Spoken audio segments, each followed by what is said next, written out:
Eu fiz uma corrida por um cara morto. Já era taxista há 30 anos e também trabalhei muito durante a noite. Eu já levei dentro do meu carro todo tipo de gente que você pode imaginar. Bandido, policial, médico, juiz, pessoas conhecidas, pessoas importantes, garis, pedreiros, pessoas com animais, todo tipo de gente. Já passei por assalto, sequestro relâmpago e gente entorpecida, então, já perdi a conta. Foram tantas coisas inusitadas que eu tenho certeza que eu tenho uma espiritualidade muito forte que me protegeu o tempo inteiro. Mas essa situação que eu vou contar pra você agora, olha, ela foi de longe a mais forte e ela me marcou profundamente. Eu tava trabalhando de madrugada. Era cedo ainda, 1h20 da manhã, mais ou menos. Eu tava subindo uma rua muito conhecida aqui em São Paulo, a Rua da Consolação. Tinha um movimento até que razoável de pessoas pela rua. Era uma sexta-feira pra sábado. No caso, né, já era sábado por causa do horário. Aí teve um momento que 2 senhores acenaram pra mim, quase que na frente do cemitério da Consolação. Eles estavam muito bem vestidos. Um tava com um terno preto, o outro tava com um sobretudo, e eu até achei estranho, mas elegante. Ele tava usando um chapéu também. Eu parei o carro. O senhor de terno me perguntou: "Você tá livre? Pode fazer uma corrida pra gente?" Eu não sei porquê, mas eu senti uma segurança muito grande. Falei: "Claro, pode entrar, por favor." Os dois entraram e sentaram no banco de trás. O homem de chapéu me cumprimentou e em seguida o outro homem me passou o endereço pra onde a gente tinha que ir. Era um bairro meio longe da onde a gente tava. O homem de terno já puxou assunto comigo. Perguntou se eu trabalhava sempre de noite, se eu não achava perigoso, que nesse mundo tinha muita pessoa ruim. Eu, como nunca escondi que sou um bandista, comecei a falar que eu tenho medo sim, mas que eu sou sempre protegido por irmãos que me tiram de caminhos ruins ou que me livram de situações complicadas. A gente foi conversando amigavelmente, até que um momento o homem de terno falou: "Bom, já que você é protegido, então acredito que todos nós estamos protegidos agora." E o homem de chapéu respondeu antes de eu poder falar: "Claro que estão." Quando faltavam alguns minutos pra gente chegar no endereço, o homem de chapéu falou pro homem de terno: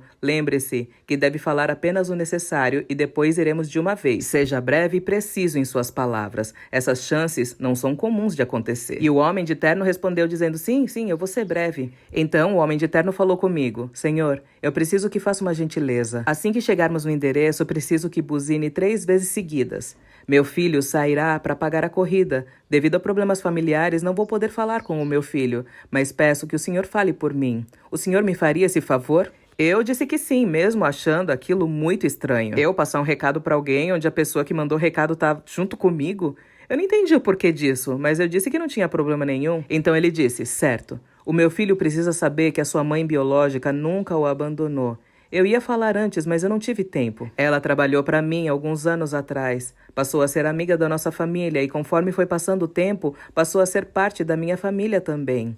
Foi então que ela descobriu que estava com você no ventre e, ao mesmo tempo, carregava uma doença mortal. Ela sentia muitas dores na cabeça, fez exames e acabou descobrindo que ela estava com um tumor no cérebro. A gente tentou ajudar ela. Ela, num momento de desespero, ela sabia que você estava ali e o seu pai parecia não saber da sua existência, porque você foi fruto de uma aventura da tua mãe. Ela, em nome da nossa amizade, me fez prometer que eu cuidaria de você e que você fosse meu filho e que a sua mãe seria, no caso, a minha esposa, que hoje você chama de mãe. Ela disse que voltaria para a terra natal e que ficaria por lá até desencarnar. Por isso que a gente nunca te falou nada. Foi uma promessa. A gente te tratou com todo o amor e carinho que a gente podia. Eu peço que você me perdoe pelas falhas e por não ter te contado essas coisas importantes sobre a sua vida. Mas eu quero que você saiba que a sua mãe biológica ainda vive e ela é, sim, quem você encontrou. Não culpe ela, ela fez tudo o que ela podia pelo seu bem-estar. Ela, assim como a gente, acreditou que partiria, mas Deus determina como as coisas são e não nós. Peço que pague o cavalheiro que me trouxe até aqui junto com a minha mensagem. Você sabe que eu não terei condições de pagar por ter me trazido e por fazer essa imensa gentileza. Diga à sua mãe que cumpriu o combinado e que ela não precisa se preocupar em lhe falar. Fique com Deus, meu filho. Vou acertar algumas coisas e, se tudo der certo, continuo caminhando ao encontro dele também." Olha, depois dele me falar tudo isso, eu fiquei um pouco confusa, mas eu sou daquele tipo de pessoa que se alguém me conta alguma coisa, 5 minutos depois eu já esqueci. Mas as palavras dele entraram de uma forma na minha cabeça que eu nunca mais consegui esquecer. A gente chegou na rua, ele me indicou a casa. A casa era bem imponente, na frente tinham 2 colunas grandes, bem na entrada. Ele pediu para eu parar ali e buzinar as 3 vezes seguidas. Tinham que ser 3 buzinas curtas, parecia até uma espécie de código. E eu buzinei, foi quando o homem de chapéu me disse com uma voz meio grave e rouca: "Muito obrigado, amigo." E quando eu fui virar para trás para cumprimentar e confirmar se era para eu pegar o dinheiro com o filho que sairia, não tinha mais ninguém dentro do carro. Quase que eu desmaiei nessa hora. A minha coluna começou a gelar e minhas pernas a tremer. Eu olhei ao redor para ver se eles tinham descido, sem eu perceber, mas só que não tinha ninguém, nem perto e nem na rua. A porta da casa abriu, um rapaz veio andando até o carro e me disse: "Bom dia, senhor, posso ajudar?" Infelizmente, meu pai não tá mais entre nós. Nessa hora eu interrompi ele, porque eu tava sem entender nada.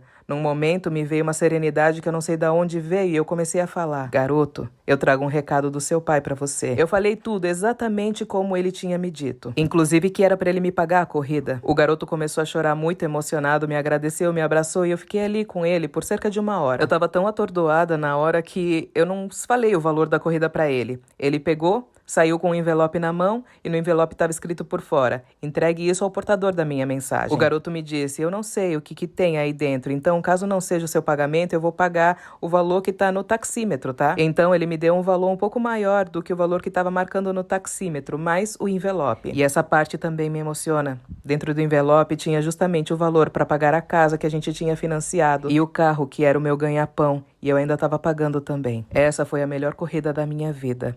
E foi para alguém que já tinha morrido.